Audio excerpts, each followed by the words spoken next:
Hello বন্ধুরা, সবাই তোমরা কেমন আছো? নিশ্চয়ই খুব ভালো আছো। আজকে নতুন একটি ভিডিও নিয়ে এলাম। এটা হলো পিওনি ফুলের ইয়োলো মোমবাতি। এই মোমবাতিটি কী করে তৈরি করলাম তা জানার জন্য পুরো ভিডিওটা সম্পূর্ণ দেখতে থাকো। প্রথমে মোম গলিয়ে নিয়েছি, মোমটা ঢেলে নিলাম। ইয়েলো কালারটা কিছু ফোঁটা আমি এখানে মিশিয়ে নেবো।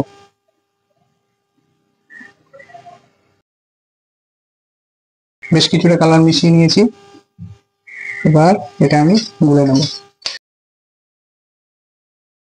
খুব সুন্দর মিক্সিং হয়ে গেল কালারটা।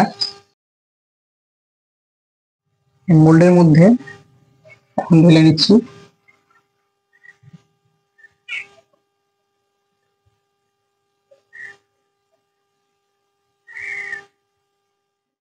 এবার আমি এই রোজমেরি সেন্টটা মিক্সিং করছি। জাস্ট 2 ফোঁটা দিয়ে দিলাম।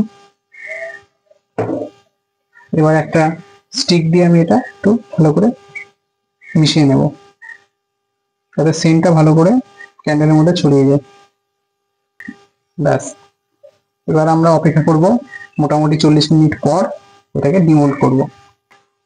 চলুন বন্ধুরা, এটা ডিমোল্ড করার সময় চলে এসেছে। তো এটা পুরোপুরি শক্ত হয়ে গেছে।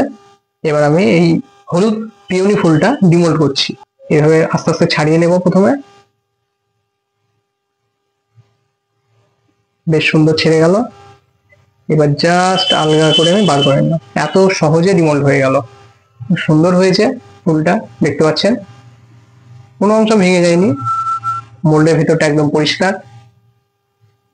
এত সহজে একটা ফুল মানে একটা মোমবাতি আপনারা বানিয়ে নিতে পারবেন।